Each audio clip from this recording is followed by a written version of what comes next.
السلام علیکم ورحمۃ اللہ۔ وعلیکم السلام ورحمۃ اللہ وبرکاتہ۔ پوچھنا یہ تھا کہ جس طرح مختلف اقوام کی طرف مختلف پیغمبر اور انبیاء مبعوث ہوئے، تو کیا ہندو قوم کی طرف بھی کوئی پیغمبر اور کوئی نبی آیا؟ قرآن و حدیث کی روشنی میں رہنمائی فرمائیں۔ دیکھیے،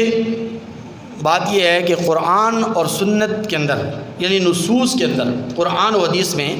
جن انبیاء کرام علیہم الصلاۃ والتسلیمات کے نام آئے ہیں، ان کے اسماء گرامی مذکور ہیں، تو ان پر ایمان لانا تو مسلمانوں پر فرض ہے اور ضروری ہے۔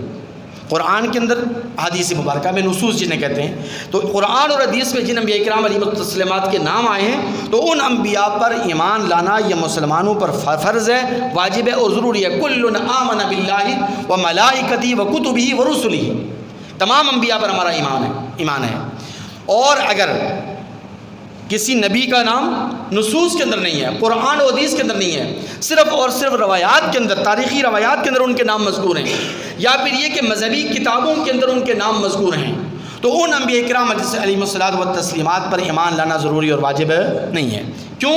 اس لیے کہ تاریخی روایات جو ہے یہ رطب و یابس سے بری ہوئی ہیں، یعنی یہ تاریخی روایات کو آپ 100% حق اور سچ نہیں کہہ سکتے، لیکن 100% جھٹلا بھی نہیں سکتے، اس لیے رطب و یابس ہے ان کے اندر۔ کمزور روایات بھی ہیں، من گھڑت روایات بھی ہیں، موضوع روایات بھی، تاریخی روایات کی میں بات کر رہا ہوں۔ تو اس لیے مذہبی کتابوں کے اندر اگر کسی کا نام ہے اور تاریخی روایات کے اندر اگر کسی نبی کا نام آیا ہے، تو اس پر ایمان لانا ضروری ہے، ہمارے اوپر نہیں ہے۔ جہاں تک تعلق ہندو قوم کی بات ہے کہ ہندو قوم کی طرف کوئی نبی آیا یا نہیں آیا، تو عام طور پر کرشن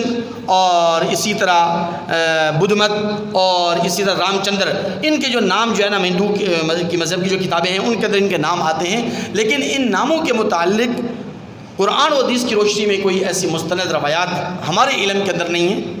اور قرآن و حدیث کی روشنی میں ان کے نام مذکور نہیں ہیں، نہ ان کی تفصیلات مذکور ہیں، تو اس لیے ان پر ایمان لانا یا ان کو یہ کہنا کہ یہ ہندو قوم کے انبیاء ہے یا ہندو قوم کی طرف یہ اللہ تبارک و تعالیٰ کو مبعوث کیا تھا، تو یہ بات جو ہے نا وہ